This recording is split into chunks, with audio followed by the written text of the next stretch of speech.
70% of friendships at work perishes after promotions or starting out as business partners. How can you avoid becoming one of these statistics? Friendships can be such a source of inspiration and encouragement and invigoration at work, but at the same time, it can also lead to guilt, resentment, frustration. So it can be tricky. But how can you work around this? How can you plan better for this and prevent this faltering friendships at work? Key is communication and boundaries. In terms of communication, there's a lot to talk about.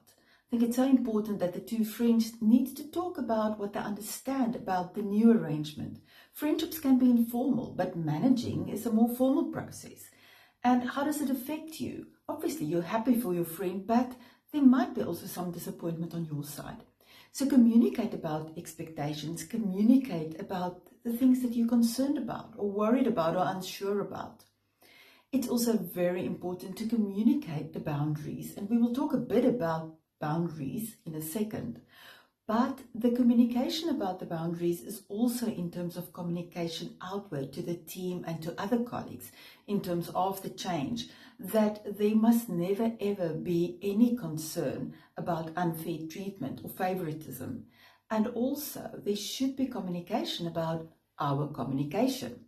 What is going to be acceptable communication going forward in informal social situations or in the formal organizational communication settings? Also what we will be discussing and which channels we will be using. So maybe if you're always at an open friendship and chatting via WhatsApp or other platform, you will have to make sure that there's certain discussions that belong on email or only in a meeting. Also make sure that you communicate about being transparent in the way that you will give feedback, both upward and downward, that there's not fear of retaliation or fear of damaging the friendship, but that you can give honest and fair feedback.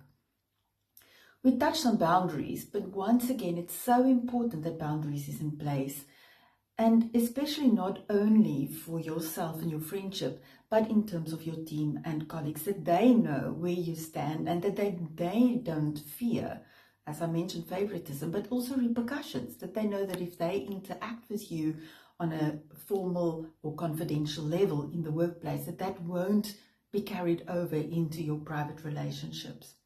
So communication and boundaries. And the third element that's outside of the friendship but can support the friendship is actually organizational policies.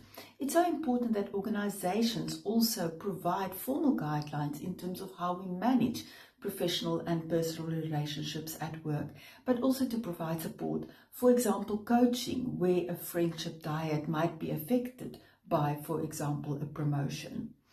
It is really important to remember that friendships can be good and it can enhance engagement at work and make work a better, healthier space for all. But to remember the key components about communication, boundaries, and organizational support.